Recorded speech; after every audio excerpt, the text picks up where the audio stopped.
Então, bom dia, pessoal. Vamos começar a aula 5 do mini curso. Na última aula, a gente teve um problema nessa demonstração de wavelets, tá? E é claro que o problema é quem programa o PowerPoint, né? Mas de fato o que acontece é o seguinte: o PowerPoint ele distorce o sinal, às vezes não toca o sinal se você colocar um arquivo wave que não seja numa taxa de amostragem padronizada, tá ok?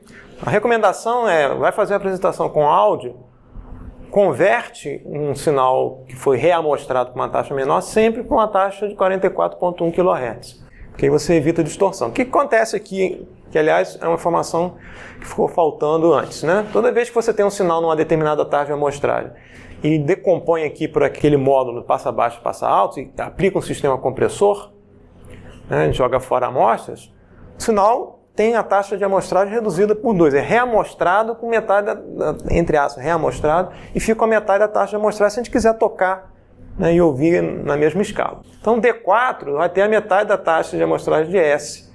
Né? D3 vai ter a metade da taxa de amostragem de D4 e assim por diante. Nessa redução, né, acho que esse sinal aqui era 44.1 kHz, o D2 aqui ficou numa taxa que o PowerPoint não consegue reproduzir. Ok? Por isso que acaba tendo, ele deu um erro lá de reprodução, porque estava numa taxa não padronizada. Essa divisão por 2, divisão por 4, etc. Tá? Então, eu acabei reamostrando, né, elevei artificialmente a taxa de amostragem de todo mundo aqui para 44.1 kHz, ainda que o sinal mantenha a banda de frequência original. Eu tinha falado também que eu tinha usado do DBX32, mas não, usei do DBX16. Eu olhei o código do MATLAB que eu usei para fazer essa demonstração. Então, o sinal original era o que tinha o trompete e o passarinho, né?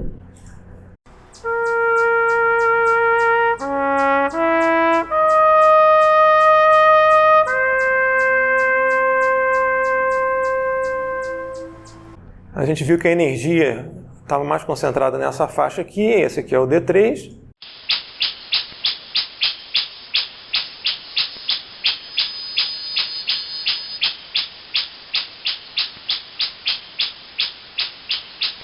E essa vocalização de passarinho, ela tem banda larga, como a gente viu no espectrograma, né? Tem baixas frequências também, porque começa rápido, do nada tem um salto, digamos, bastante rápido, uma variação rápida, significa que o espectro é longo, né?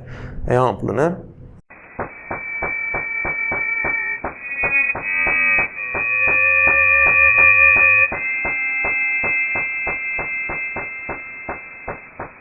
Tem uma componente grave nisso, e a gente percebeu também parte do espectro na região mais alta, de mais altas frequências do instrumento de sopro, né?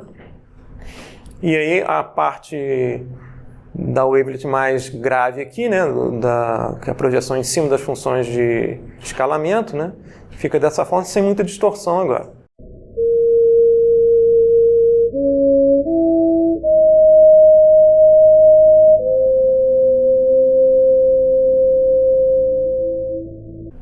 Não tem a distorção que a gente ouviu na última aula, que foi causada pela taxa de amostragem não convencional, que o PowerPoint não conseguiu.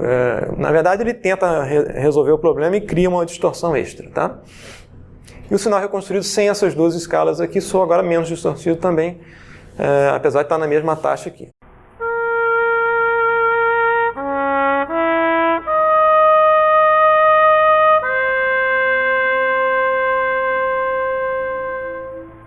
A distorção que a gente ouve é de aliasing, pelo fato de a gente ter jogado essas duas escalas fora aqui, e a compensação de cancelamento de aliasing, que é natural se você não mexer em nada, acaba aparecendo no sinal reconstruído se você mexer nessas wavelets aqui no meio do caminho ou processar de outra forma. Então, só para ficar completo em relação ao que a gente viu, eu atualizei essa demonstração lá no pacote, tá? Depois baixem lá novamente. Na aula de hoje, a gente vai ver ainda um método não paramétrico, que é a decomposição empírica em modos de Hwang, tá? Qual é a diferença desse tipo de metodologia em relação ao que a gente viu antes? A gente viu Fourier, decompõe o sinal e projeta o sinal em bases que são exponenciais complexas. Viu wavelets, que tem as wavelets mães, que são funções mais complicadas, mas com suporte temporal finito, podendo ter suporte temporal finito. A decomposição empírica de Hwang, você não tem nenhuma base pré-definida. O método é data-driven, ele é dependente do próprio sinal que você está querendo analisar. Tá? Então, daí esse nome empírico, até porque a gente vai ver que não tem uma fundamentação matemática sólida. Tá? Então, é um método heurístico. Mas que tem sido bastante utilizado aí desde que foi proposto em 1998, então já faz algum tempo, e encontra aplicações aí na área de geociências, uma série de outras áreas também em álgebra, em menos extensão do que em geociências, por exemplo. Qual é a ideia? Eu não vou usar bases pré-definidas para decompor o sinal, eu vou usar a própria envoltória do sinal de interesse, né, como uma estimativa das escalas mais lentas de variação. Pensa num sinal com modulação AM. Você tem uma frequência mais alta e tem uma amplitude do sinal que varia mais lentamente. Então, varia numa escala menor, uma escala mais longa de variação. Então, a ideia é você tentar estimar as envoltórias do sinal e subtrair as envoltórias do próprio sinal, de forma que você fique com uma decomposição multiscala. É um método iterativo, baseado no tempo, ou seja, não envolve frequência, é só temporal. É heurístico, não tem fundamentos matemáticos sólidos. Basicamente, é uma proposta heurística que se demonstra funcionar, tá ok? E claro que tem problemas porque você não tem explicações para o que ocorre quando o método não funciona. Então a ideia vai ser decompor o sinal x de n em funções AM e FM, ou seja, que tem componente de modulação em amplitude e em frequência. E são chamados, esses componentes aqui, modos intrínsecos, que a gente vai abreviar por IMF e vai denotar por FK de n. O subíndice K aqui é o índice da IMF, tá? O n é o tempo nos inteiros. Então a gente vai decompor x como um somatório de n grande IMFs, FK de n, mais um resíduo, que vai ser uma tendência tipicamente monotônica, se houver tendência no sinal.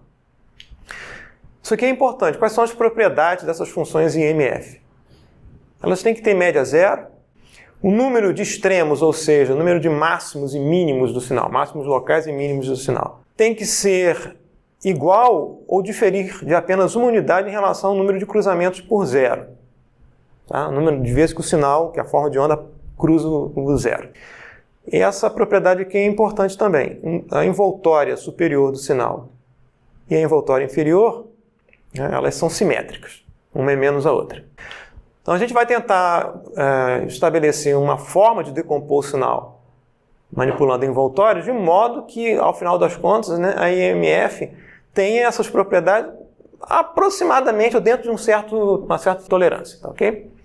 Em especial aqui, essa questão das envoltórias serem simétricas, que vai definir aqui a média ser zero ou não. A gente vai assumir uma tolerância aqui em relação a essas duas propriedades.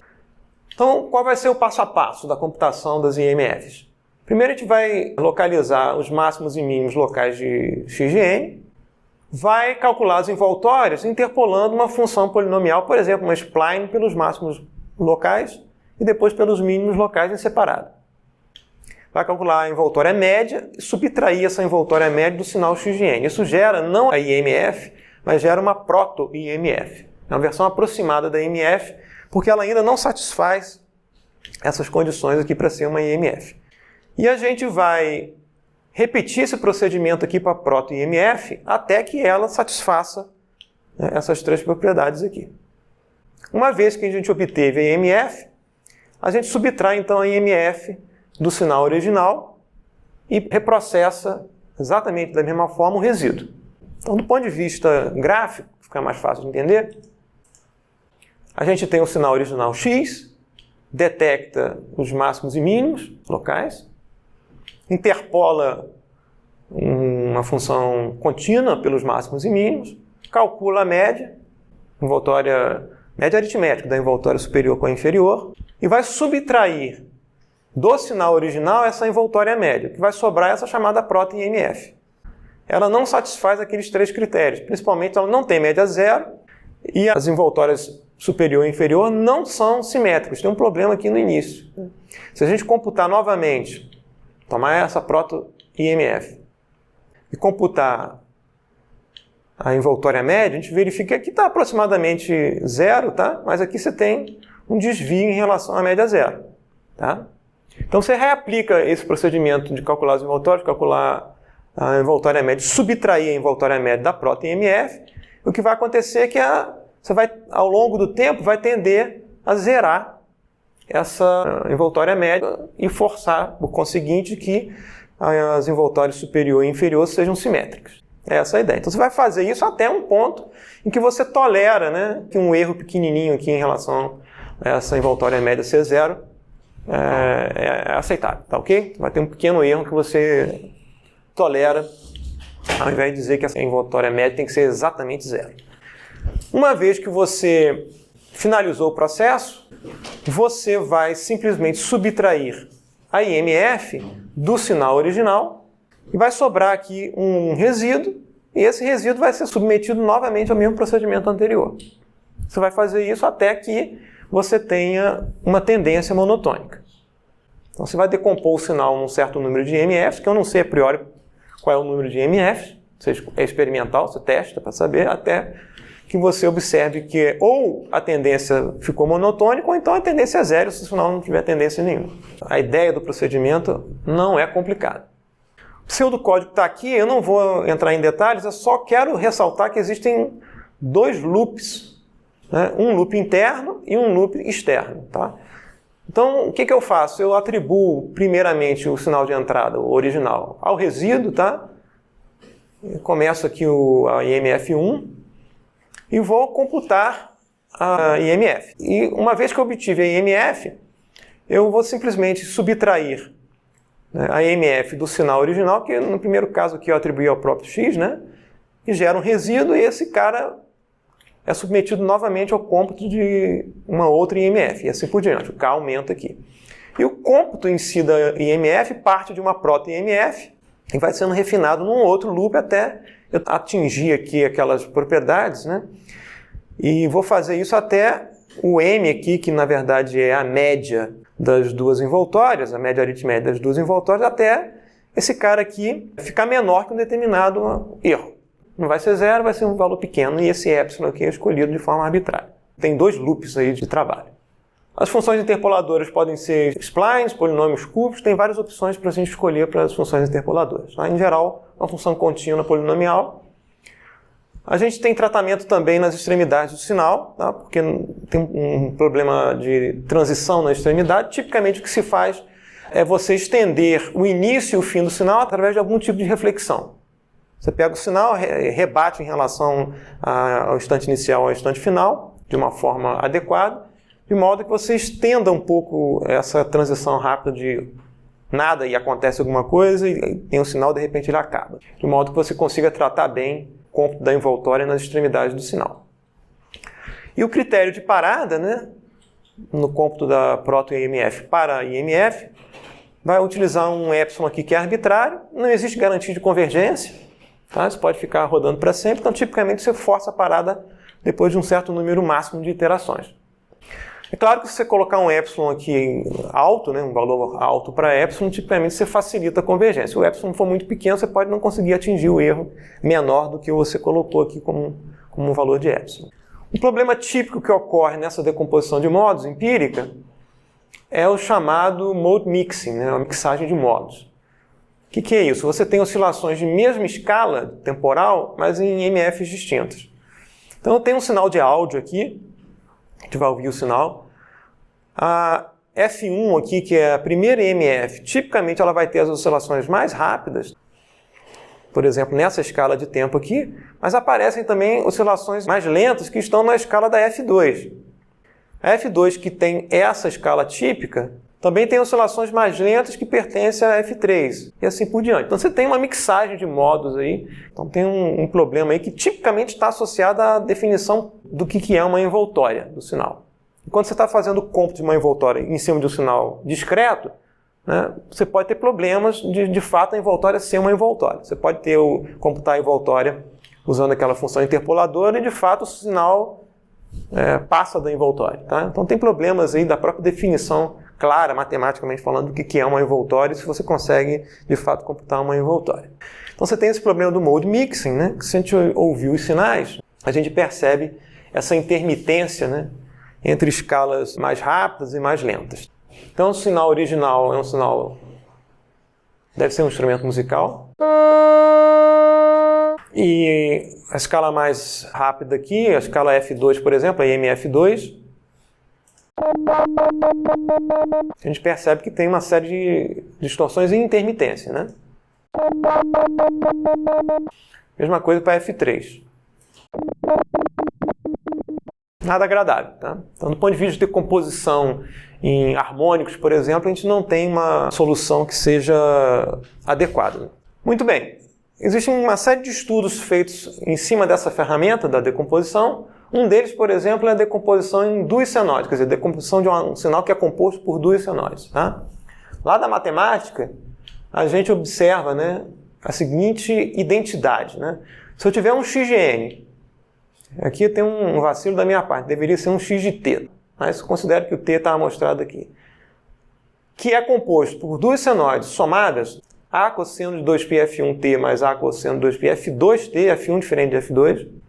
Isso é exatamente igual à mesma versão do sinal, mas escrita de forma modulada. Né? Eu tenho o cosseno de F1 mais F2 dividido por 2, a média aritmética dessas duas frequências aqui, multiplicada, né, pela diferença aqui dividido por 2. Isso é duas vezes a amplitude, né, vezes o cosseno de F1 menos F2 dividido por 2. Tá? Então, isso é uma identidade matemática. Você pode entender o sinal como a soma de duas senoides, cada uma com sua componente específica, F1 e F2, ou uma senoide única, uma componente aqui, sendo modulada em amplitude pela diferença das frequências, dividido por 2. Se a gente aplicar esse sinal a MD, isso aqui foi um resultado obtido por Riley e Flandrin em 2008, que diz o seguinte: ora a MD retorna duas componentes, duas IMFs, a soma, portanto, ora ele retorna uma componente só, que é a componente modulada, que por si só é uma IMF. Se essa envoltória aqui for simétrica, nesse caso é uma variação cossenoidal. O que define se eu encontro como resultado duas IMFs ou uma IMF? A relação entre as frequências F1 e F2 e as amplitudes. Aqui não está diferenciado, mas teria uma amplitude A1 e uma amplitude A2. E tem esse gráfico que eles mostraram aqui. Você tem um índice de separação, 0 seria um caso, agora eu não sei exatamente se é a soma, e 1 seria o outro caso. Vamos supor que o 1 seja a modulação e 0 seja a soma. Então, dependendo aqui da razão entre as frequências F1 e F2, você pode estar nesse patamar aqui, né, ou pode estar nesse outro patamar aqui. Idem também da relação entre as amplitudes A1 e A2. Então, você pode ter decomposições diferentes, né, dependendo dessas razões entre as frequências e as amplitudes. Tá? E existe alguma especulação de que o sistema auditivo humano, de alguma forma, trabalha em modo similar. Tá? Ora você entende isso como sinal modulado, ou pode separar de acordo com as frequências serem muito distantes. E é o fenômeno de batimento. Né? O cara que afina um piano, ele tenta sincronizar as duas frequências através do batimento. Mesma coisa do violão, né? Você verifica o uau, uau, uau, uau, até a hora que esse negócio para de bater. Então, o ouvido humano, do ponto de vista perceptivo, né, se as frequências começarem a ficar diferentes, você passa a ouvir duas componentes, você segrega as duas componentes.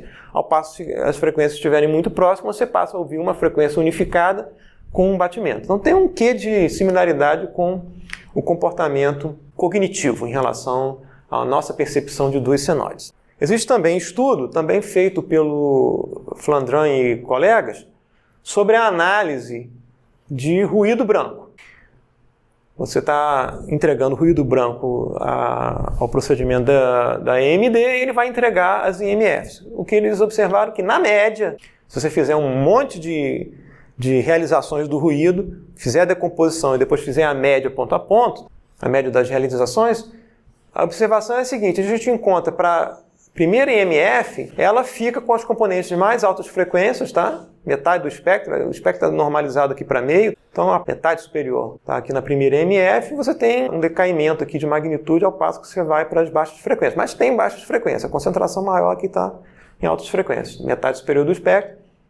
A segunda IMF tem essa cara aqui, em termos frequenciais, tá? terceira IMF e assim por diante. Comportamento similar àquela decomposição diádica que a gente viu nas wavelets, tá? Se a gente fizer uma decomposição de ruído branco em wavelets, dependendo do tipo de wavelets, a gente vai encontrar algo parecido com isso aqui, que é um tanto surpreendente pelo fato da decomposição ser empírica, tá? E também esse tipo de comportamento é similar a modelos do sistema auditivo humano. O sistema auditivo humano tem baixa resolução em altas frequências, vai aumentando a resolução aqui em baixas frequências. Então tem comportamentos que foram estudados de forma empírica. Existe uma variação da EMD, que é a Ensemble EMD, que visa, em especial, a tentar resolver aquele problema da mixagem de modos. Que a ideia é simples também. Para dado sinal x de n, uma sequência determinística, eu vou criar um ensemble de sequências somando, o ruído branco gaussiano eta i de n a esse x de n. Vou definir um certo número de realizações de ruído, independentes um do outro, e vou gerar uma penca de sinais xi de n aqui. O i aqui é o indexador da realização. Tá? Suponha que eu gere lá 100 realizações, 1000 realizações de ruído independentes entre si, e gere 100 versões ou 1000 versões do x de n contaminado por ruído. Vou fazer a decomposição em MD para cada uma das realizações xi, tá? Vou obter lá as IMFs, eu vou fazer a média das IMFs e do resíduo. E vou obter aqui as IMFs médias e o resíduo médio. Note que a média aqui é feito realização a realização. Vou fazer ponto a ponto a média aritmética para um dado n aqui dos FK. K é o índice da IMF e I é o índice da realização de ruído. Eu obtenho aqui as IMFs médias e o resíduo médio. Vantagem disso é que a gente obtém IMFs mais estáveis, ou seja, no sentido de que a mixagem de modos ocorre de forma menos predominante, como no caso da formulação original. Contras, obviamente, maior custo computacional, porque eu vou ter que fazer essa mesma conta para o número de realizações que eu gerar para x. E tem um outro aspecto aqui. O número de IMFs para Ensemble EMD acaba sendo maior do que o número de IMFs no caso original, porque as primeiras IMFs da Ensemble EMD passam a reter o ruído. Elas ficam com ruído e depois você passa a ter as outras IMFs mais estáveis. Então tem questões envolvidas que são resolvidas do ponto de vista experimental. Qual é o número de realizações de ruído que eu devo utilizar? Tá? Então você experimenta e vê o que é necessário para você estabilizar as IMFs do ponto de vista de mixagem de modos. Variância do ruído.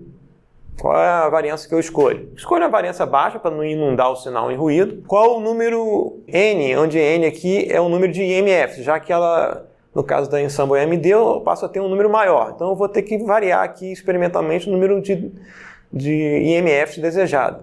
Se eu quiser calcular um determinado número, ou se eu quiser deixar o sistema rodar até chegar num resíduo que seja uma tendência, tá? Monotônica.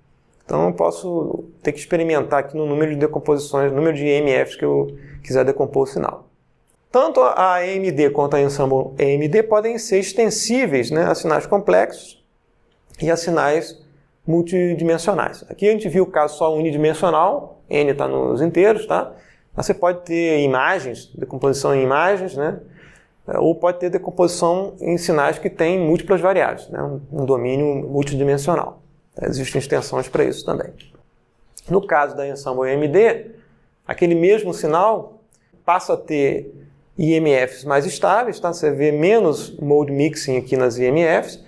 Uma observação aqui importante, que as primeiras 3 IMFs concentram aqui o ruído. Quantas IMFs vão concentrar aqui o ruído, eu não sei a priori. Então tem que experimentar. Se a gente ouvir esses sinais, vou abrir o PowerPoint para a gente ouvir isso aqui, e comparar com as versões anteriores, a gente percebe que essas IMFs são mais estáveis. Tá?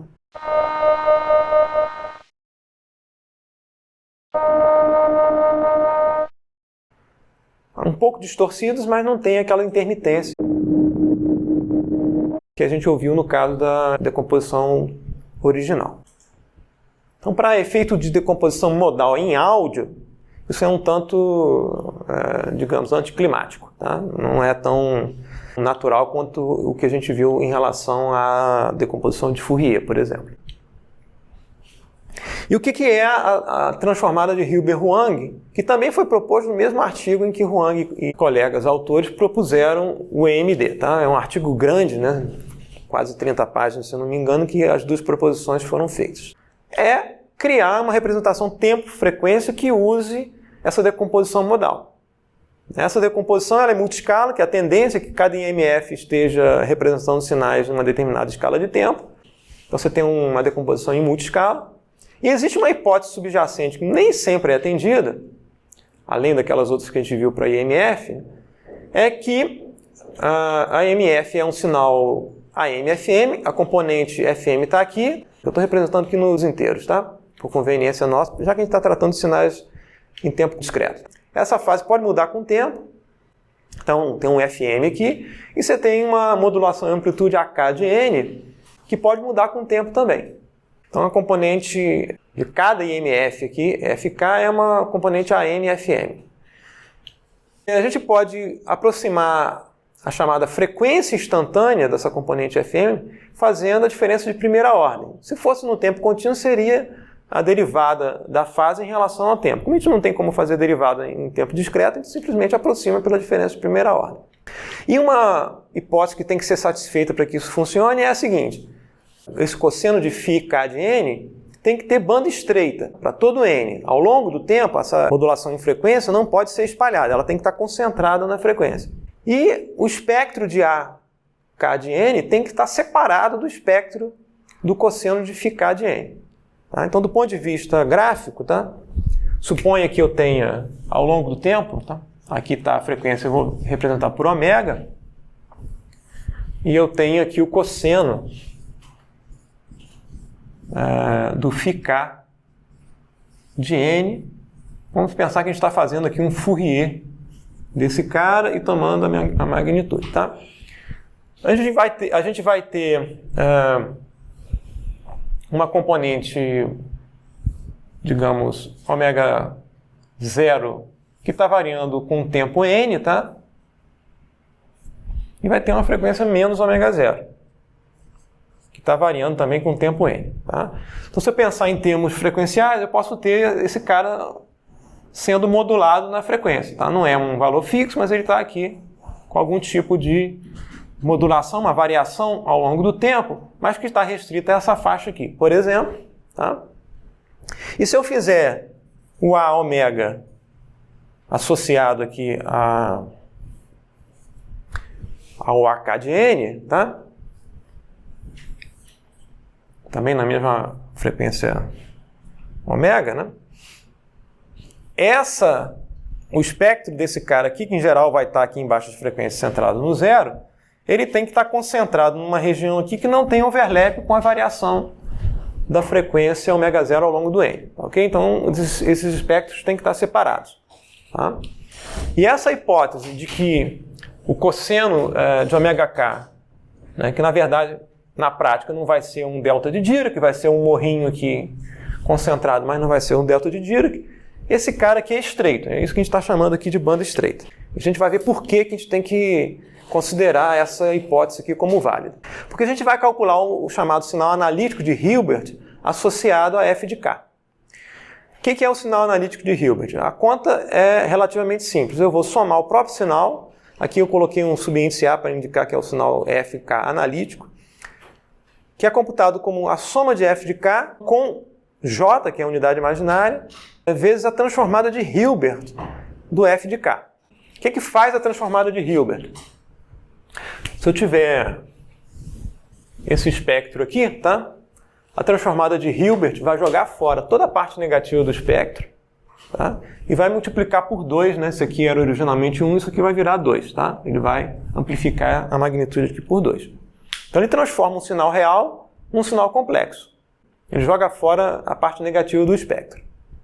É isso que essa conta aqui faz, no final das contas. Ele gera um sinal analítico que vai manter o A de K. Nota que o A de K, né, nada mais é do que a oscilação, né, da amplitude ou da magnitude desse sinal ao longo do tempo, que tem esse espectro aqui. Tá? Então esse cara está não só variando aqui, mas está oscilando também em magnitude. Agora, o FKA de N é a versão desse cara aqui, só que sem a parte negativa do espectro. Eu fiz um escalamento por 2 aqui na magnitude. E agora sim a gente vai computar a chamada frequência instantânea desse sinal analítico. A frequência instantânea, por definição, se a gente olhar os livros de análise de tempo e frequência, em geral isso é feito no contínuo, é o centroide de massa da distribuição frequencial do sinal num determinado instante de tempo. Na verdade, você faz a integral para todo o tempo. Tá? Tempo do menos infinito tem mais infinito. Curiosamente, né, se a gente fizer o cálculo da frequência instantânea de um cosseno, a frequência instantânea é nula, porque você tem uma concentração aqui em ω0, outra concentração em menos ω0. Então, quando você fizer o centroide de massa, o centroide é zero. É um resultado esquisito, né? Como é que um cosseno tem frequência instantânea nula, apesar de estar oscilando uma frequência ω0. Agora, quando você calcula a frequência instantânea do sinal analítico, como você joga a parte negativa do espectro fora, aí sim você passa a rastrear, né, a frequência instantânea do centro de massa de uma representação que é concentrada, que ela é de banda estreita, e passa a ter um sentido mais associado à frequência de oscilação da componente. Se essa componente for de banda larga, também você pode perder o sentido da frequência instantânea em relação ao sentido físico, né, do que aquilo significa. Então daí a necessidade de calcular primeiro o sinal analítico, supor que ele é de banda estreita, e aí obter a frequência instantânea associada ao sinal analítico, que é super fácil de a gente obter. Note que a fase apareceu aqui igualzinha como ela era antes. Então, se a gente fizer um módulo de f de k, a gente obtém o AK de n, que aqui é a representação polar desse número complexo, módulo e elevado a j fase.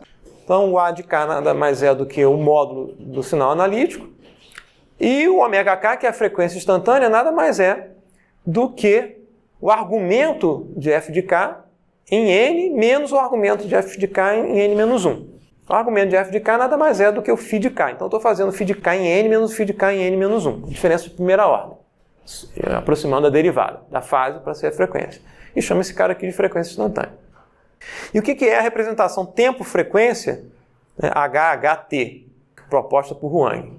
A gente vai fazer o seguinte, eu vou definir um mapa tempo indexado por n, frequência denotado por ômega nos reais, teoricamente falando, tá? E que vai ser o seguinte, para cada par n ômega, fixo n, em determinado instante de tempo, o que eu faço com o ômega? Quando ômega for igual à frequência instantânea da componente FK, eu atribuo o valor de x como AK de n, a magnitude associada àquela componente. Caso contrário, eu faço zero. Então eu vou fazer isso aqui para todo K. Se eu tiver lá um número n maiúsculo de IMFs, para todo IMF, eu varro aqui para todas as IMFs de K de 1 até n grande, e vou fazer isso para as L amostras do sinal. Note que não tem janelamento aqui, eu estou fazendo isso amostra a amostra no domínio original do sinal discreto. No sinal discreto, a discretização desse cara aqui é natural no intervalo entre uma amostra e outra. Em geral, um intervalo de TS segundos. É exatamente isso que é feito. Isso aqui é teórico, tá? Porque na prática eu não consigo fazer isso no computador, né? Varrer ômega nos reais, né? E casar direitinho quando esse cara aqui for igual, o ômega for igual à frequência medida aqui instantânea, eu atribuo o AK de n. O que a gente faz na prática? A gente quantiza, né? Vou quantizar com um número finito de bits, ou uma representação decimal com um número finito de casas decimais, tanto o ωk, né? E vou avaliar isso numa grade compatível com a quantização, na frequência, né? Compatível com a quantização que eu fiz aqui. Tá? De modo que eu não tenha, né, erros pequenininhos e não consiga obter o resultado que eu queira. Observações. Essa representação tempo-frequência pode não atender formalmente condições, né, que dizem que essa representação é uma distribuição tempo-frequência. Por exemplo, pode não atender condições de Parseval em relação à energia. A energia na representação temporal tem que ser integral dupla tempo-frequência da representação tempo-frequência. Isso tem que valer. Você pode obter um XHHT aqui que não satisfaz essa condição, como outras condições também que definem, né, que uma representação tempo-frequência é uma distribuição tempo-frequência. Além disso, para efeitos de visualização, Se a gente fizer uma quantização muito fina aqui, pode ficar muito fininha, né? O rastro frequencial ao longo do tempo. Se eu quiser melhorar em termos visuais, eu posso convoluir essa representação aqui com um kernel, né, 2D, uma convolução de uma matriz por outra matriz. Essa matriz K do kernel vai ser uma matriz espalhadora, tipicamente uma matriz com perfil gaussiano, bidimensional, de forma que eu espalhe as componentes. Se tiver uma componente pontual, ela vira um morrinho. Eu consigo visualizar melhor isso. Vamos ver exemplos aqui, né, da decomposição em MD e como é que isso se transfere, né, na HHT. Antes de ver a HHT, vamos ver, curiosamente, né, o que acontece quando o XN é uma onda triangular. A onda triangular, por definição, é uma IMF. Então, a decomposição em MD da onda triangular resultaria na própria onda triangular, uma IMF só, resíduo nulo. Porque a envoltória é simétrica, você tem uma envoltória constante superior, né, e negativa da inferior, média zero, etc. Se a gente computar a frequência instantânea desse sinal aqui, a gente observa, né, o ω1 da IMF1, frequência instantânea, ao longo do tempo. Nota que toda vez que você tem uma quebra aqui no sinal, né, a frequência instantânea sobe. Toda vez que o sinal está numa região aqui que está com uma variação mais lenta, né, o sinal está numa determinada frequência aqui, que é a frequência fundamental, 8 Hz. Então ela aparece aqui em 8 Hz, mas toda vez que você tem uma quebra, a frequência instantânea representa essa variação rápida. Estava indo numa direção e mudou de direção. Tá? Contrasta isso com a representação de Fourier dessa mesma onda.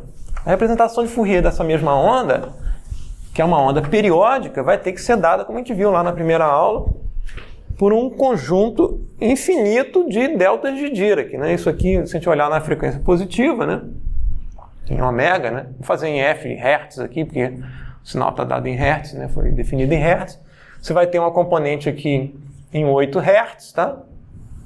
Um delta de Dirac aqui. Você vai ter uma componente aqui múltipla inteira 16, né? E assim por diante, né? Isso aqui vai ser 16, né? 3 vezes 8 aqui, tá? E essas magnitudes aqui têm um perfil de decaimento, isso vai decaindo até mais infinito. Essa variação rápida aqui, né, na representação de Fourier, vai ser representada com uma componente frequencial lá senoidal pura em altíssimas frequências.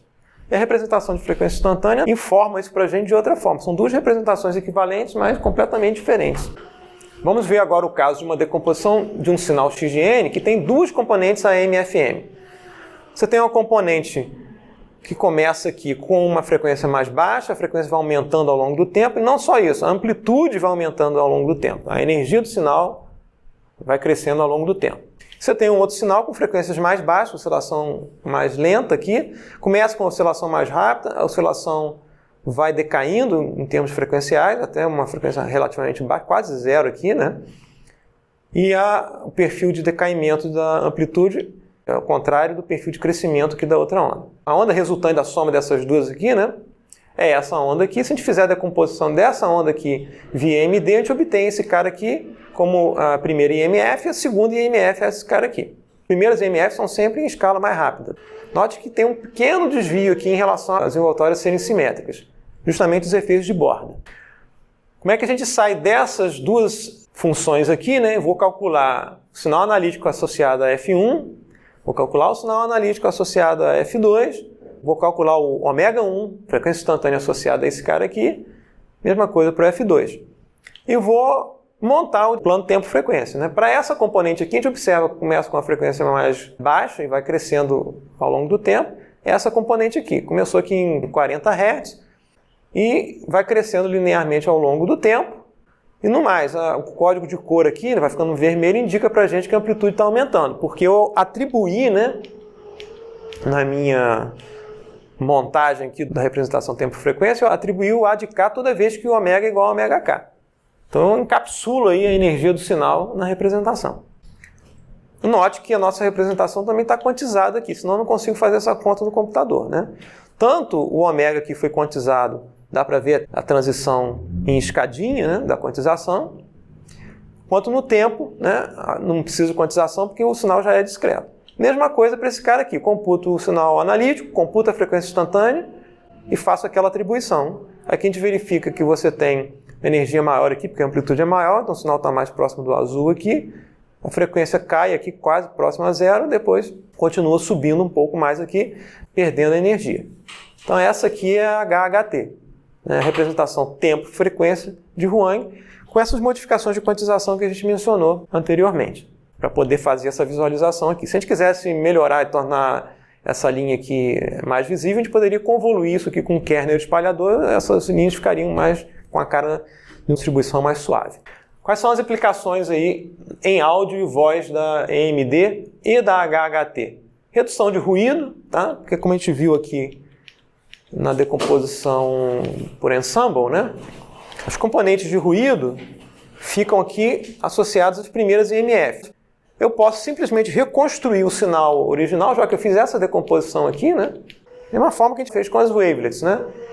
Eu posso, ao invés de fazer a reconstrução de X de K de 1 até N grandes IMFs, né? Eu jogo fora as primeiras IMFs aqui, faço a reconstrução de X com K partindo de 3 para cima. Então eu posso jogar fora as componentes de ruído, que em geral ficam concentradas nas primeiras IMFs se eu fizer a decomposição em ensemble. Então posso fazer redução de ruído. Posso fazer remoção de tendência, né? Já que eu faço uma decomposição e a última IMF é uma tendência monotônica. Isso, por exemplo, foi aplicado num problema de remoção de pulsos longos em gravações de áudio históricas. Você tem um LP que tem um arranhão profundo, que produz um pulso na forma de onda associada à resposta impulsiva do braço e da agulha. Então a gente acaba tendo pulsos no sinal de baixas frequências.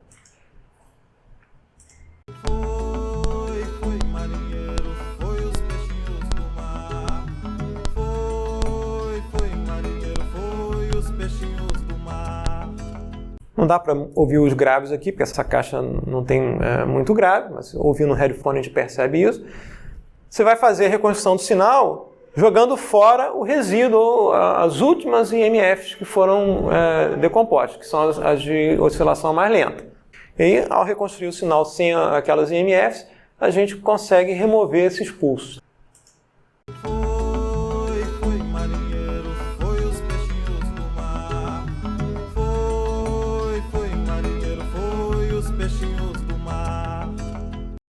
Esse sinal não foi escolhido à toa, porque esse sinal tem componentes naturalmente graves. Tem um contrabaixo, a gente ouvir no headphone, a gente percebe que tem componentes graves na mesma escala dos pulsos que estão contaminando o sinal. Então você tem um problema aí de separação numa região que você quer separar e o sinal de interesse estão dividindo a mesma região espectral. Tem outros sinais também. Isso aqui foi um trabalho feito, acho que em 2011, por mim, com um pós-doc à época que estava trabalhando comigo aqui. Então tem a demonstração disso lá no site da LPS. Esse pós-doc, o Guilherme Welter, também fez o uso de AMD para análise multifractal, tá? Ele trabalhava com a parte de análise multifractal, processos com intermitência e turbulência, etc. Ele conseguiu construir uma ferramenta que faz análise multifractal usando AMD. Isso foi publicado num artigo periódico. Tem também lá na página a ferramenta, o código de MATLAB, etc., código em Python também, que faz essa análise.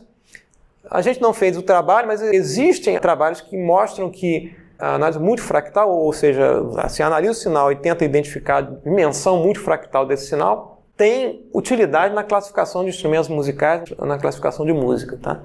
Então, determinado tipo de música, determinado tipo de composição musical acaba tendo lá algum tipo de... pela própria estrutura de construção da música, né, ou do instrumento musical, você tem algum tipo de dimensão fractal associada que pode ser utilizado como feature, né, para se alimentar um classificador de padrões.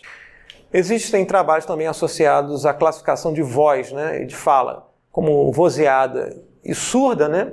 O que é isso? Vozeada é quando você tem uma vogal A, surda é quando você não tem, é quando você está fazendo um sh, você não tem ressonância envolvida, a nomenclatura é surda. Ou então, plosivos, P. Né? O iniciozinho do P não tem ressonância, é tipicamente uma transição. Há trabalhos em codificação de áudio, né? Identificação de pitch em voz, separação de fontes e coisas dessa natureza. Tá? Então a literatura aí é bastante ampla em relação ao uso da AMD. E é claro, você tem desempenhos melhores ou piores em relação a outras ferramentas convencionais na literatura. Então, a gente encerra por aqui a parte relacionada a métodos não paramétricos de análise de tempo-frequência. Quer dizer, no caso tanto de Fourier como Wavelets, a gente não assumiu nenhum modelo gerador para o sinal. A gente assumiu que a gente está decompondo o sinal em bases pré-definidas, no caso de Fourier e no caso das Wavelets. E nesse caso aqui nem isso, nem a base pré-definida para decompor o sinal foi utilizada. Quer dizer, a decomposição depende do próprio sinal. Tá, ok? Dúvidas sobre o que a gente viu até agora? E agora a gente move para uma outra metodologia, que é a seara de métodos paramétricos. Agora a gente vai assumir que a gente conhece um modelo gerador para o sinal de interesse que a gente quer analisar e que a gente está observando. Primeiro a gente tem que assumir que o modelo é razoável, tá? Se você assumir um modelo equivocado para o seu sinal, você vai fazer besteira. Então a gente assume com base em alguma informação prévia que você conhece, né, a natureza do sinal, né? O sinal é ressonante. Então, por exemplo, modelos autorregressivos são adequados para modelar ressonâncias. Então, você tem algum tipo de informação prévia ao sinal, a gente faz uma escolha bem informada do modelo possível que vai gerar o sinal, e a gente vai tentar, dada uma estrutura de modelo, observar o sinal e calibrar os parâmetros do modelo de modo que ele gere como resposta algo similar ao que a gente está observando. Essa é a ideia da análise espectral paramétrica. Então a gente vai ver aqui modelagem autorregressiva, isso lá da primeira aula da transformada Z, a gente viu lá aqueles sistemas média móvel e autorregressivo. A análise espectral paramétrica, a ideia é a seguinte: eu vou supor que a gente tem um sistema linear, invariante no tempo, vou computar a resposta impulsiva do sistema, ou seja, eu vou alimentar o sistema com delta de Kronecker, e aqui a gente vai fazer a análise toda em tempo discreto. O sistema responde com a resposta impulsiva H de N. Eu quero que essa H de N seja similar, né, o mais próxima possível da observação Y, que é o sinal de interesse que eu quero analisar. Então o que eu vou fazer? Eu vou fazer a diferença entre Y e a resposta impulsiva, isso vai produzir um erro de modelagem, e o erro de modelagem, né, o tamanho do erro de modelagem, a norma do erro de modelagem, vai me informar, né, formas de a gente otimizar, mudar os parâmetros do modelo aqui, que é uma estrutura, de forma a fazer com que esse erro seja tão pequeno quanto possível. Então eu vou fazer um processo de minimização em relação aos parâmetros usados do sistema, né, da norma tipicamente quadrada do erro. Isso aqui pode ser feito para uma modelagem AR ou para qualquer outro sistema de interesse. Você pode ter um sistema que não seja um sistema AR aqui, seja um sistema qualquer. A ideia é a mesma, né? Tenta computar a resposta possível do sistema e algum método de otimização vai calibrar aqui os parâmetros do modelo de modo que a norma do erro seja reduzida num sentido. Pode ser norma 2, pode ser norma 1, dependendo do tipo de otimização que você queira fazer. Por que norma 2? Porque se você faz uma função de custo que é quadrada em relação ao erro, né, lá que você deriva em relação aos parâmetros, você consegue uma solução única. Tá ok? Que a derivada vai ser linear, então você obtém uma solução única. A ideia geral é essa aqui. Alternativamente, às vezes é mais fácil, ao invés de você trabalhar com modelo direto, você trabalhar com modelo inverso. Suponha que o modelo original é 1 sobre A de Z, e o modelo inverso, naturalmente, é A de Z. É o inverso desse cara aqui. O que você pode fazer é alimentar a sequência que é observada no modelo inverso, e a saída vai ser um erro de modelagem. Novamente, você vai olhar a magnitude do erro, uma norma 2 desse erro, por exemplo, e ao tentar minimizar a norma 2 em relação aos parâmetros do modelo, você resolve o problema. Então essa é a ideia geral da modelagem paramétrica. Claro que a escolha do modelo que seja adequado ao comportamento do sinal que você está observando aqui é fundamental, senão você não consegue resolver o problema. Quais são as vantagens, né, desse tipo de análise paramétrica em relação às que a gente viu antes? Representação compacta. Uma vez que a gente obteve de forma bem sucedida o modelo, né, de forma que a resposta do modelo H seja próxima a Y, eu posso simplesmente, ao invés de guardar todas as amostras de Y, eu guardo os parâmetros do modelo. Eu regero Y a partir de aplicar delta na entrada do modelo. Então eu consigo representar Y apenas pelos parâmetros de A, se a representação for adequada. Do ponto de vista de análise frequencial, para sinais de curta duração, a gente viu que no caso de Fourier, quando a janela é pequena, curta no tempo, o espectro fica espalhado, eu não consigo resolver duas componentes frequenciais.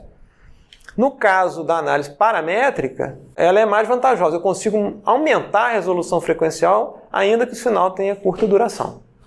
Tá? Então, para sinais de curta duração, a análise paramétrica acaba tendo uma resolução frequencial maior do que a análise de Fourier, por exemplo, da DTFT. Isso, claro, desde que o modelo seja adequado, de ordem suficiente para a gente modelar o sinal de interesse.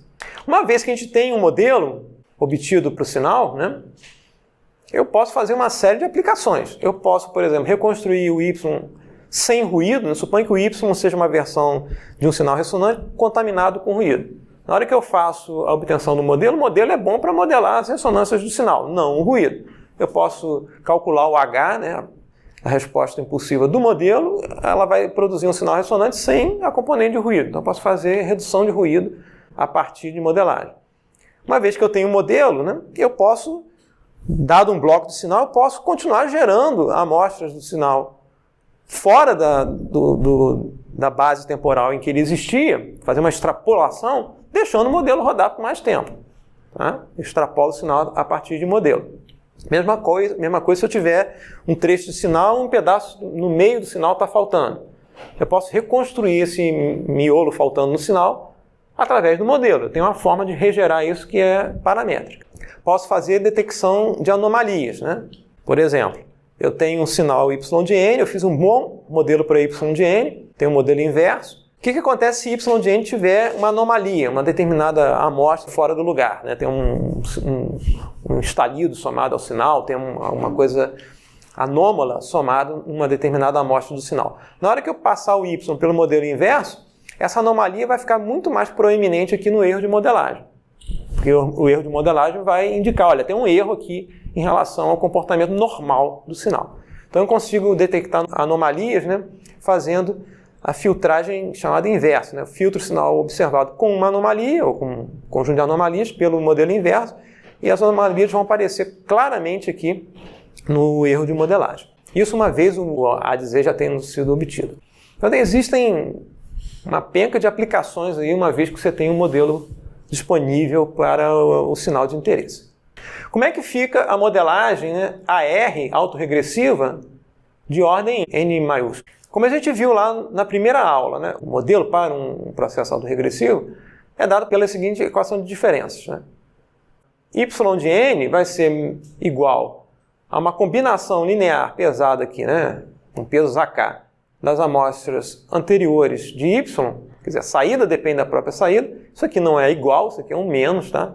Deveria ser um mais, melhor dizendo, mais uma entrada x de n. Na primeira aula, a gente colocou isso aqui igual a zero. Mas como eu quero ter uma representação aqui que tem entrada e saída, eu vou colocar esse cara aqui presente. Né? Ainda que, tradicionalmente, né, um modelo autorregressivo não precisa ter entrada. Basta que eu tenha condições iniciais aqui, eu deixo o sistema rodar.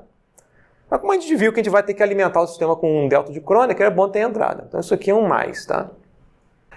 Mas o x de n, que a gente pode pensar também como E de n, né? Como sendo algum tipo de excitação ao modelo, ou o erro de modelagem, se a gente pensar aqui no modelo inverso. Eu aplico como entrada o próprio sinal que eu quero analisar e vou obter aqui o sinal de erro.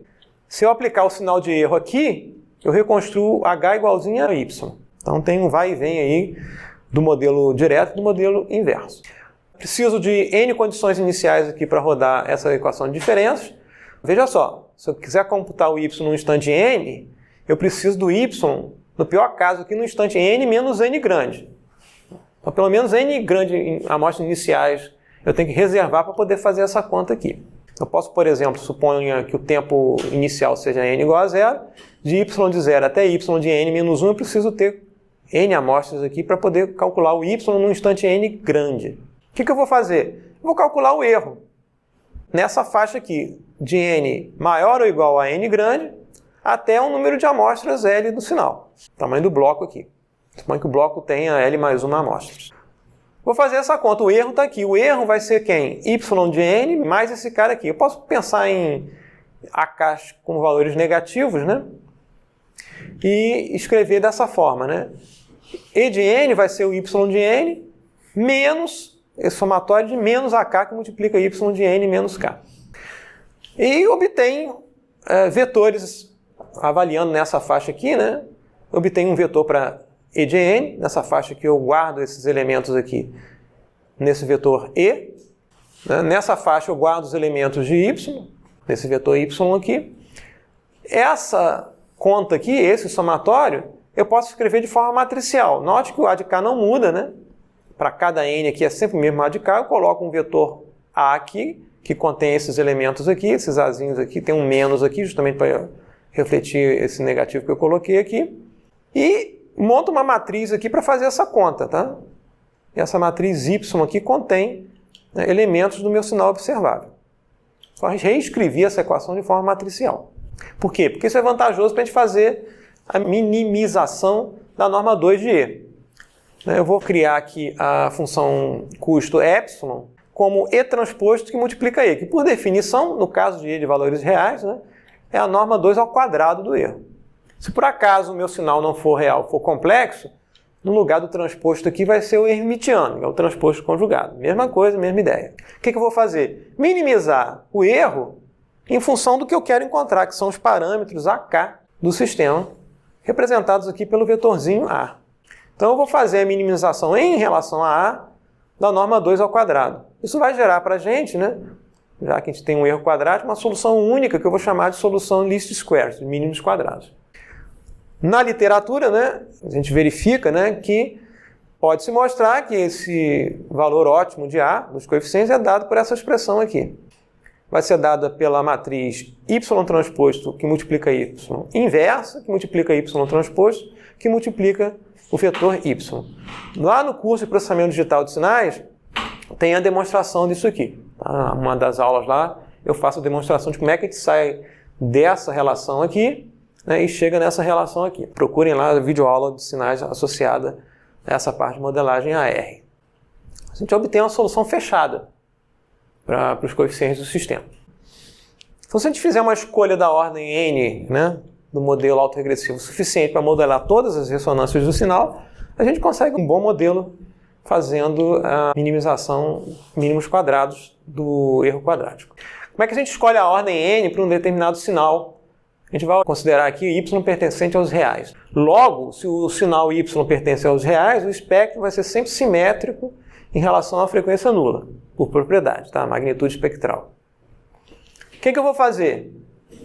Eu vou escolher n grande aqui como pelo menos 2 vezes o número de picos espectrais observados em y de n, ou no espectro de y de n. Ah, como é que eu sei isso? Computa o espectro de Fourier, computa DFT, olho qual é o número de picos espectrais, conta aqui os picos espectrais positivos, eu sei que tem os negativos, porque o sinal é real. Os picos espectrais positivos, tá? Por isso 2 vezes aqui. Conto o número de picos espectrais positivos, multiplico por 2, dou uma folga, pelo menos aqui, tá? E escolho n. Então, análise visual no espectro, né, de y de ômega. Posso fazer também uma análise do comportamento da função de custo em relação à ordem. Suponha que eu comece com uma ordem pequena e olhe a função de erro. Vou aumentando a ordem, a tendência é que o erro vá reduzindo, o epsilon vai reduzindo porque eu estou aumentando a ordem. Estou dando mais grau de liberdade para modelar o sinal. Então a tendência é o erro ir diminuindo ao longo do crescimento da ordem. Até um ponto que o erro não diminui mais. Então eu não preciso aumentar mais o n grande. Tá? Posso fazer de cima para baixo. Começo com uma ordem enorme, o erro está pequeno, né, vou reduzindo a ordem até o erro começar a subir. Aí eu paro a ordem na hora que o erro começa a subir. Então tem análises mais formais aí para a gente escolher a ordem. Na prática, eu olho aqui o espectro de y de n. Às vezes, quando o y está contaminado por ruído, essa análise falha porque parte dos picos espectrais está imersa no ruído e não consigo ver. Aí você tem que partir para uma análise aqui do comportamento do erro, do epsilon, né, em relação à ordem. Outros aspectos práticos são a acurácia da aproximação versus a complexidade computacional. Quanto mais alto o valor da ordem, mais conta eu tenho que fazer. Essa matriz y transposta, y, ela é n quadrado. Então, quanto maior a ordem n, eu vou ter que inverter uma matriz de ordem maior. A multiplicação por y aqui não tem problema, mas a ordem vai afetar essa matriz y transposto y aqui, que é uma matriz n grande por n grande. A duração L do sinal vai ter um efeito, né, de você melhorar a sua estimação de least squares. Você está dando mais amostras para fazer a conta de mínimos quadrados. Por outro lado, você pode ter uma limitação quanto à estacionalidade do sinal. Esse modelo vale para um y que é considerado estacionário. Então pode ser que você não consiga aumentar muito o valor de y, o número de amostras de y.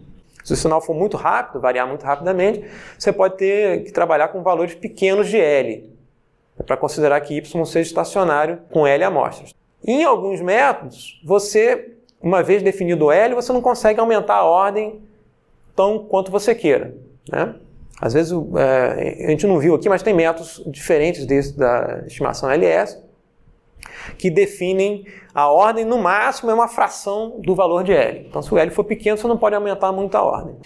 Dependendo do tipo de aplicação, você não precisa um modelo que, de fato, represente bem o sinal. É o caso de detecção de anomalia. No caso de detecção de anomalia, um modelo pobre para o sinal já é suficiente para você detectar a anomalia, tá? Se for uma aplicação que você quer reconstruir o sinal, um modelo pobre não vai ser suficiente. Você tem que ter um modelo que represente bem o sinal. Mas, às vezes, a detecção de anomalia não requer uma ordem que seja suficiente. Basta você trabalhar com uma ordem pequena, que já é suficiente para o problema que você quer trabalhar. Por exemplo, em processamento de voz, fala-se muito de análise LPC. Tá? O que é a análise PC? É essa análise autorregressiva de baixa ordem. Você não está interessado, né? Suponha que seja o nosso sinal de voz aqui, tá? A pessoa está falando lá com uma determinada frequência, não 8 Hz, vamos colocar aqui 80, tá? Vezes 10 aqui. Então você tem lá A, né? Eu posso manter a frequência aqui, A, E, I, O, U. Toda vez que eu mudo a vogal, eu vou mudar a envoltória, né, espectral, que está modulando, né, a intensidade desses picos espectrais aqui. A vai ter um shape aqui, E vai ter um outro shape, né, I vai ter outro shape, U vai ter outro shape. Tá? Se eu quiser identificar essa envoltória do espectro, que é um parâmetro importante para detectar que vogal eu estou falando, eu não preciso criar um modelo, né, que tenha alta ordem, porque esse shape aqui espectral tem tipicamente 4 picos espectrais. Então eu faço um modelo de baixa ordem, consigo detectar a envoltória espectral e informo esse parâmetro, esse modelo de baixa ordem, para o meu identificador de vogais, por exemplo. Tá? Dependendo da aplicação, por exemplo, em voz, né, você usa um modelo de ordem suficiente. Transmissão de voz, mesma coisa. Qualquer sistema de celular faz isso, telefonia faz isso, né, digital, né? Você identifica o pitch, o pitch é aqui 160 Hz, você manda essa informação, é 160 Hz, e manda os parâmetros do modelo de baixa ordem. Você não manda o sinal, você manda uma informação compacta, paramétrica, né, com tipicamente 2 parâmetros. Né? A frequência fundamental, num intervalo curtinho de tempo, mas um modelo, eu acho, tipicamente de ordem 10, 12, por aí. Então isso é muito utilizado em processamento de voz. Existem outros métodos para obter os parâmetros AR. No MATLAB, por exemplo, você tem a função AR.M, que implementa uma série de metodologias diferentes. Você tem o método Burg para obter os parâmetros. Esse método garante, por exemplo, que o modelo é estável, ou seja, o modelo tem ressonâncias que não crescem ao longo do tempo. A ressonância ou é constante no máximo, ou ela decresce ao longo do tempo, a magnitude. Tá? Tem o método de Euler-Walker, método da covariância modificada, tem uma série de modelos disponíveis, por exemplo, em plataformas como o MATLAB. Alguns garantem modelos estáveis, outros não. Estabilidade do modelo é importante ou não, dependendo da aplicação. Se eu quiser sintetizar um sinal a partir do modelo, é importante que o modelo não vá produzir um sinal que cresce indefinidamente ao longo do tempo. Se for para análise, não faz diferença. No caso da gente ter sinais não estacionários, eu posso trabalhar com estimação adaptativa. Aqui eu tomei um bloco de sinal, considerei estacionário e obtive um modelo para aquele bloco. Se eu tiver um sinal que é variante ao longo do tempo, modelo variante ao longo do tempo, eu vou usar métodos adaptativos. Filtragem adaptativa, tem métodos teóricos que tratam, né, da atualização a amostra do vetor A. E existe também a possibilidade da gente fazer essa estimação frequencial não na escala linear, mas numa escala distorcida, ou seja, eu vou dar uma ênfase, vou esticar a escala frequencial em baixas frequências ou em altas frequências de acordo com a aplicação. Então existem metodologias que permitem trabalhar numa escala que não é linear ao longo da frequência, usando modelo. Como é que a gente faz um espectrograma usando uma modelagem paramétrica autorregressiva de ordem N? Similar ao que a gente fez antes, né? Segmento y de n em blocos de curta duração, índice do bloco é m. Para cada bloco de curta duração, eu obtenho o parâmetro A, subíndice m, do modelo associado, LS, Burg, etc. E vou, ao invés de olhar o espectro do bloco, eu vou olhar o espectro, a resposta impulsiva, né, do sistema estimado, que vai ser 1 sobre A de Z.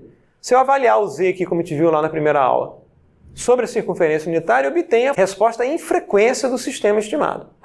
E vou, ao invés de olhar o espectro do sinal, eu vou olhar o espectro do H de N, da resposta impulsiva, ou a resposta em frequência do sinal, a magnitude, né? Que é a fase que a gente desconsidera para efeito de visualização.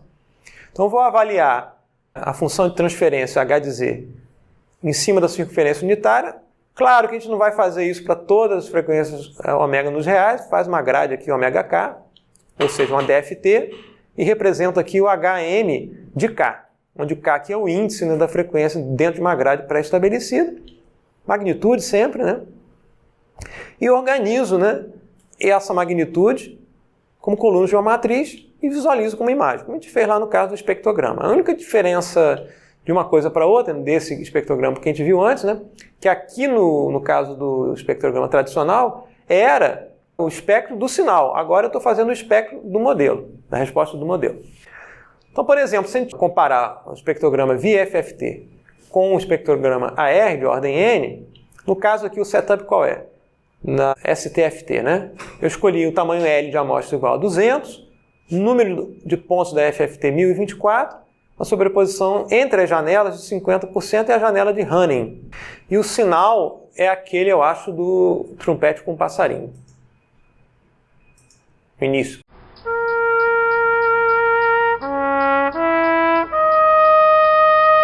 Você vê as notas aqui. E nesse setup, né, a gente percebe aqui que você tem as linhas das notas e os harmônicos, né, que são relativamente grossos, né, porque você tem um número pequeno de amostras, tá? L igual a 200, né? Então o lóbulo principal, né, dessa janela aqui é largo.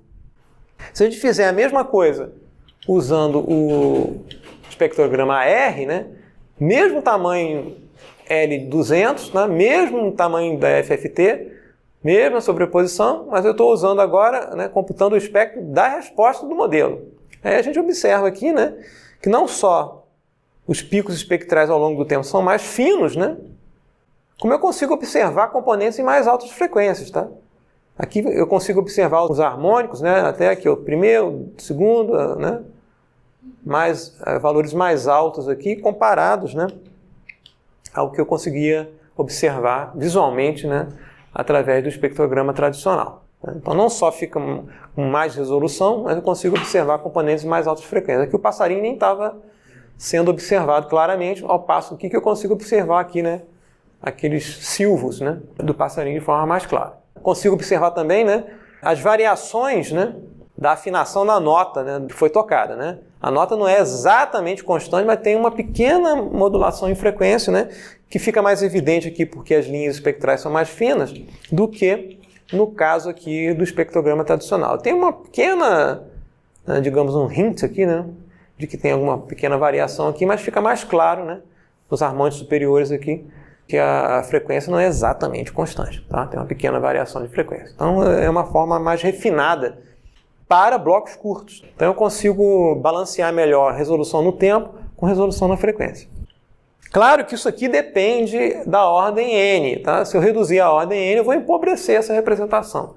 Naquele pacote que eu coloquei lá na página, tem o código MATLAB que produz essa imagem aqui. Vocês podem mudar o N lá para um N menor, vocês vão ver o que vai acontecer.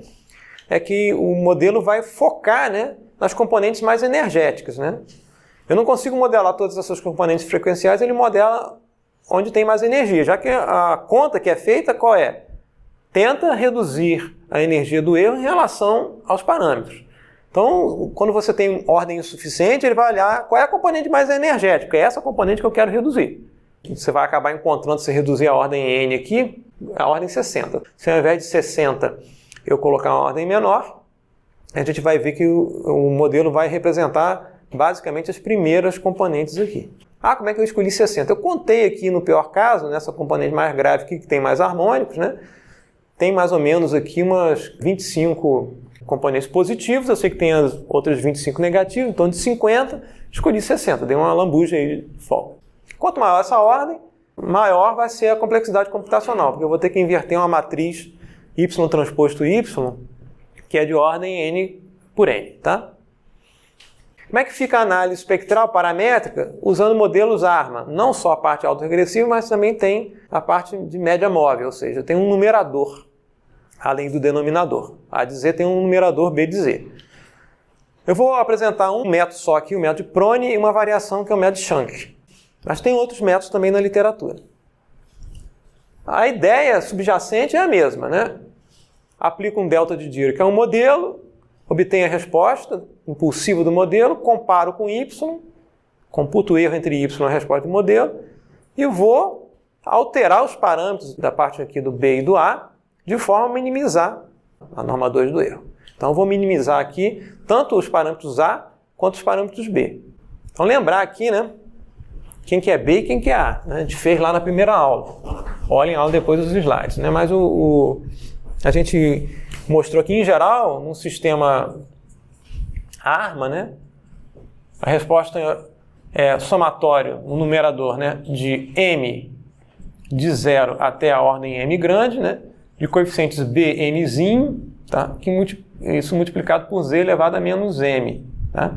E o denominador é 1, porque eu estou considerando o A0 igual a 1, mais o somatório aqui de k de 1 até o n grande, né, dos coeficientes AK, que às vezes pode considerar negativo ou não aqui, z elevado a menos k. Então são dois polinômios em z. Esse polinômio numerador eu batizo aqui de b de z, e o do denominador eu batizo de a de z. É essa a ideia. Então eu posso escrever o erro, né, no domínio da transformada z, né, o erro de z associado ao erro de n, transformada z de y, menos o h. Transformada z do h, que é a função de transferência, que é o b dividido por a. A gente nota aqui, de cara, que o erro é função linear de b, mas função não linear de a. Tem 1 sobre a. Eu não consigo fazer essa conta diretamente, encontrar a e b conjuntamente. A gente vai ter que dar um jeito de resolver esse problema. Note que se eu fizer o sistema de modelagem inversa, eu caio no mesmo problema. Se eu aplicar y aqui, né, na entrada do sistema, e o sistema for A sobre B, e a resposta for erro, vou ter a mesma questão. O erro vai ser função linear de A e vai ser função não linear de B. A alternativa que a gente viu lá no caso AR não resolve o nosso problema. O que eu vou fazer? Eu vou adotar um esquema de pré-processamento do erro. Eu vou criar um erro primo, dizer que vai ser o erro original multiplicado por A. Eu vou fazer o seguinte, eu vou separar o problema em duas partes. Primeiro eu tento estimar o A, como se o B fosse fixo.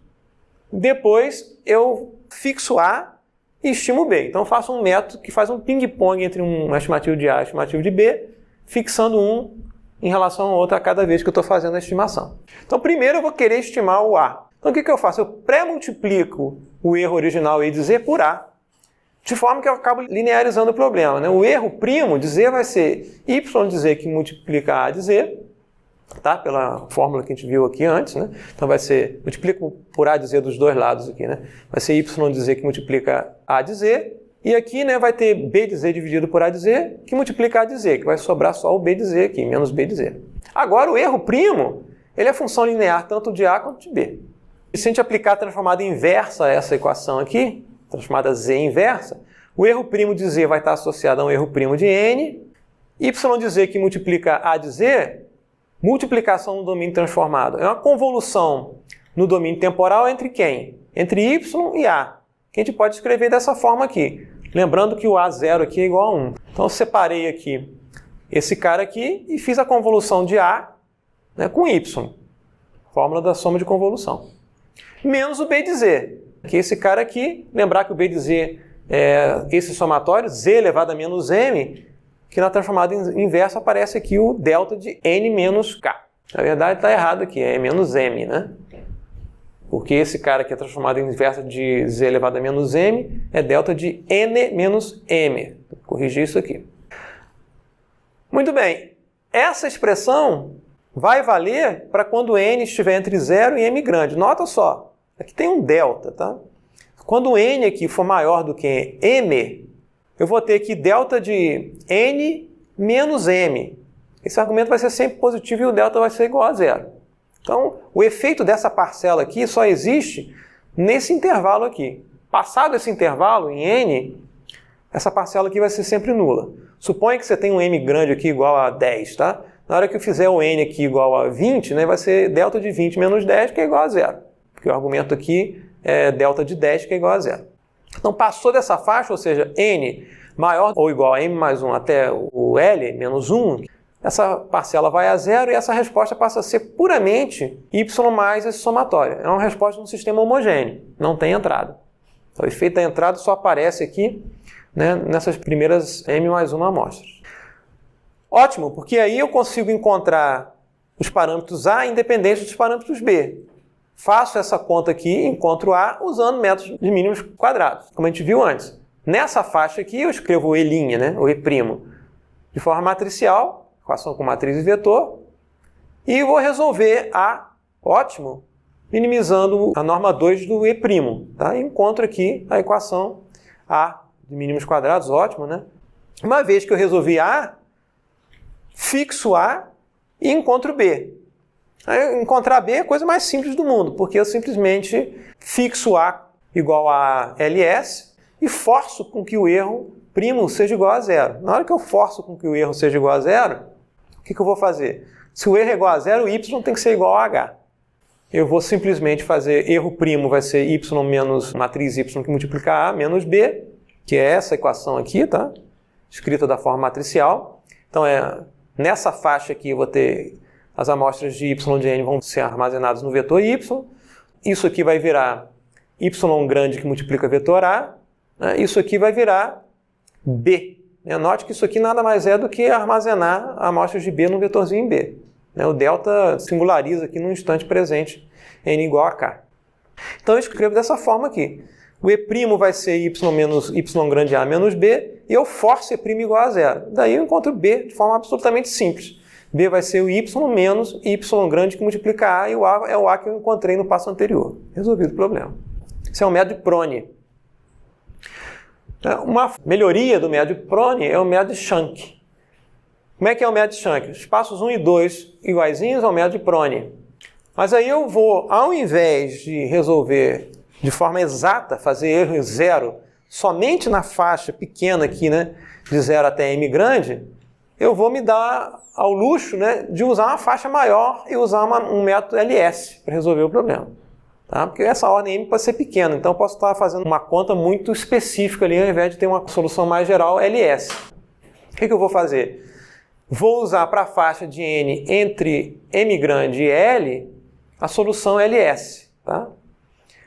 Vou reescrever o erro original, né, que era y de z menos o h. O h eu separo aqui como a multiplicação de 1 sobre a de z, que multiplica b. Não mudei nada, só separei as duas parcelas ali. Era y menos b sobre a. Vou chamar 1 sobre a de g de z. O g de n aqui vai ser a resposta da só a parte autorregressiva do sistema. Se eu aplicar o delta a esse sistema aqui. Se eu fizer no tempo, né, transformada z inversa, e de z passa a ser representado pela sequência E de n, y de z pela y de n. Isso aqui, né, o g que multiplica b, no domínio transformado z, nada mais é do que a convolução de duas sequências. O g de n com o b de n, que eu posso escrever dessa forma aqui. O b, né, são os coeficientes bzinho aqui. Então isso aqui vai ser somatório de 0 até m grande, né, de bzinho, que multiplica, né, g de n menos m, soma de convolução que a gente viu na primeira aula. Agora eu tenho um erro que é a função linear de b, com um a que foi fixado antes. Né? O a eu computo pela forma LS, como a gente viu lá nos primeiros passos aqui do método de Prony. Aí eu posso fazer a minimização do erro em relação a b usando um número maior de amostras. Fórmula LS, mesma fórmula que a gente viu antes, né? Se eu escrever aqui nessa faixa de n, vetorialmente eu passo a ter uma equação que é E vai ser igual a y, vetor y, menos, isso aqui nada mais é do que uma matriz G que multiplica os coeficientes de B. Mesma formulação de antes. Minimizo o E transposto E em função de B, E eu obtenho aqui a mesma expressão, a mesma estrutura da expressão, uma versão de B, né, dos parâmetros B, otimizados aqui pela forma LS. Aí isso encerra, né, a estimativa tanto dos parâmetros A quanto dos parâmetros B, no caso aqui os parâmetros B estimados usando uma faixa maior do sinal. Existem métodos iterativos, existem outros métodos ou variantes desses métodos na literatura para a gente obter os parâmetros A e B. Não é possível obter os dois ao mesmo tempo, tá? Ou você monta um conjunto de hiperparâmetros e vai fazendo um método iterativo, ou então você separa a estimação em duas partes. Fixa um parâmetro, um conjunto de parâmetros, estima outro e vai alternando até convergir, por exemplo. O método de Stiglitz-McBride faz isso. Nas aulas de processamento de sinais, as últimas aulas do curso de processamento de sinais, tem lá um descritivo mais detalhado desses métodos, tá? E as fórmulas, etc. Quem quiser mais informação, dá uma olhada lá. No caso de métodos iterativos, né, altas ordens podem implicar mau condicionamento dessas matrizes, né, ou a iteração não converge, então tem problemas numéricos associados a isso aí. E como eu falei antes, a gente pode trabalhar a estimativa desses modelos não na escala linear, frequencial, mas pode usar escalas não lineares, escalas empenadas na frequência. Tipicamente, o que está por trás disso é substituir o atrasador unitário na formulação dos modelos AR e MA por filtros que são do tipo passa-tudo. Aí tem também toda uma teoria por trás disso aqui, que a gente consegue, ao fazer isso, né, esticar, né, distorcer a escala frequencial de uma escala linear para uma escala não linear. Em áudio, por exemplo, isso pode ser útil, né, porque a gente sabe que baixas frequências são mais importantes do que altas frequências. Pessoal, então a gente encerra o curso. Eu queria saudar vocês pela persistência e paciência por acompanhar o curso. Espero que tenha sido útil. E é isso. Então a gente encerra. Eu vou postar depois as aulas editadas no YouTube, caso vocês queiram relembrar o que foi dito e acompanhar pelos slides. Tá ok? Eu queria pedir para a gente tirar depois uma foto para eu mandar lá para a Arcos, para eles colocarem lá na calúnia social do LNCC.